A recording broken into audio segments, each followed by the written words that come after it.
নমস্কার বন্ধুরা, আজকে আমি একটি রেসিপি আপনাদের সঙ্গে শেয়ার করব। সেটা হচ্ছে টমেটো দিয়ে বাটা মাছের ঝাল ঝোল, যেটাই বলবেন। তো অসাধারণ খেতে হয়। তো এখানে বাটা মাছ ধুয়ে পরিষ্কার করে নিয়েছি। এখানে কড়াইয়ে তেল বসিয়ে দিয়েছি। তেল গরম হয়ে গেছে। এবার মাছে নুন হলুদ মাখিয়ে এবার মাছগুলো ভেজে নেব। তো মাছগুলো ভেজে নেব। যদি ভালো লাগে তাহলে একটি লাইক দিয়ে অবশ্যই আমার ভিডিওটি দেখবেন, শেয়ার করবেন, কমেন্ট করবেন। যদি ভালো লাগে তাহলে অবশ্যই বাড়িতে এই রেসিপিটা রান্না করে বাড়ির লোকজনদের খাইয়ে দেখতে পারেন। খুব ভালো লাগে খেতে। তো টমেটোর পরিমাণটা একটু বেশিই দিতে হবে। তো দেখতে থাকুন, সঙ্গে থাকুন আমি কিভাবে রান্নাটা করছি। খুবই সহজ একটি রান্না, ভীষণ সুন্দর খেতে। তো মাছ ভাজা হয়ে গেছে, মাছগুলো এবার তুলে নেব।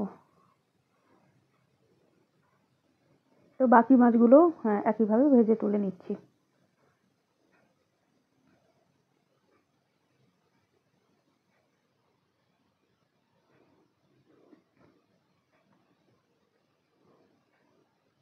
আবারও বেশ খানিকটা তেল অ্যাড করব।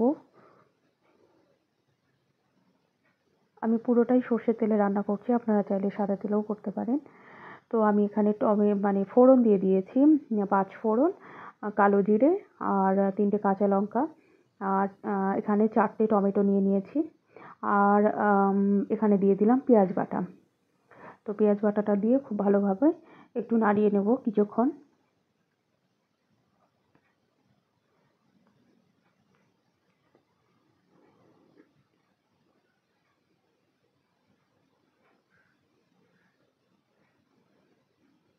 কিছুক্ষণ নাড়িয়ে নিয়েছি। এরপরে দিয়ে দেবো বাদবাকি মশলাগুলো। সেটা হচ্ছে লাল লঙ্কা গুঁড়ো, জিরে গুঁড়ো, লঙ্কা গুঁড়ো, স্বাদ মতো নুন আর হলুদ। এই মশলাটা দেওয়ার পর খুব ভালো মতো কষিয়ে নেব মশলাটাকে।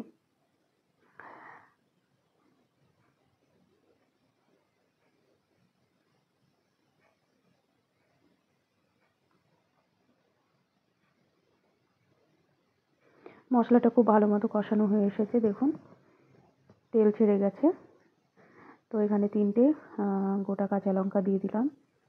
দেওয়ার পর আবারও নাড়াচাড়া করে নিচ্ছি। তো এইভাবে রান্না যদি না খেয়ে থাকেন অবশ্যই বাড়িতে একবার হলেও ট্রাই করবেন, আশা করি খুব ভালো লাগবে। তো মশলা একদম কষানো হয়ে গেছে। এরপর আমি পরিমাণ মতো জল দিয়ে দেবো। যতটা প্রয়োজন ততটাই জলটা দেব। তো এখানে জল দিয়ে দিলাম। খুব পাতলা ঝোল হবে না, আপনারা চাইলে ঝোলও খেতে পারেন, খুব সুন্দর খেতে হয়। না খেলে, যদি কেউ না খেয়ে থাকে তাহলে কিন্তু বুঝতে পারবে না। তো এখানে মাছ ভেজে রেখেছি, এবার মাছগুলো দিয়ে দেব। ঝোলটা ফুটে গেছে।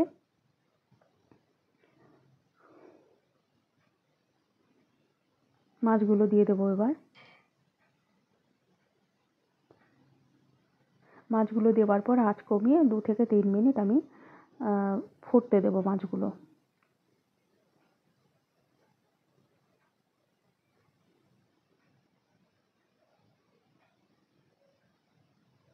কালারটা কিন্তু দারুণ এসেছে, একদম ন্যাচারাল কালার। আমি কিন্তু এখানে কোনো কালার ব্যবহার করিনি।